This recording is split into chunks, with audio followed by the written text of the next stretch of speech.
রমজানে মা বোনদের জন্য স্পেশাল কোনো আমল আছে কিনা জানালে উপকৃত হতাম।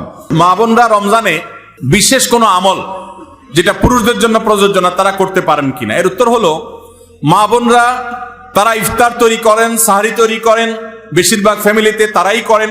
অতএব তারা এই কাজগুলোর ফাঁকে ফাঁকে ইবাদত বন্দেগী করবেন এবং সেই সাথে রোজাদারের খেদমতের নিয়তে তারা যদি করেন যে রোজাদারকে ইফতার করালে ইফতার করানোর সওয়াব পাওয়া যায়, আমি তাদের ইফতারের ব্যবস্থা করছি, আয়োজন করছি, অতএব আল্লাহ আমাকে যেন আজর দান করেন, সওয়াব দান করেন। রোজাদারের খেদমতের নিয়ত যখন করবেন তারা আল্লাহর কাছে এটার জন্য এক্সট্রা বেনিফিট এবং সওয়াব লাভ করবেন। সেই সাথে তাদের বাসার পুরুষদেরকে মসজিদে পাঠিয়ে দিবেন জামাতের সাথে নামাজ পড়ার জন্য, উদ্বুদ্ধ করবেন, বাচ্চাদেরকে নিজেদেরকে কোরআন তেলাওয়াতের মধ্যে রাখবেন। এই কাজগুলো ঘরোয়া ভাবে তারা করবেন, এগুলো তাদের রিলেটেড বিশেষ কাজ।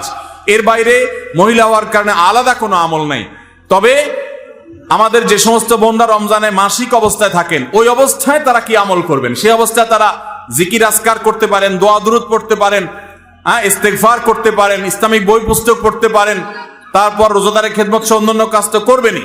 আর যেগুলো তিনি করতে পারতেছেন না, নামাজ পড়তে পারতেছেন না, রোজা রাখতে পারতেছেন না, এগুলোর জন্য আল্লাহ তাআলার কাছে তিনি সুস্থ থাকলে যেহেতু করতেন অতএব অটোমেটিক সওয়াব পেয়ে যাবেন।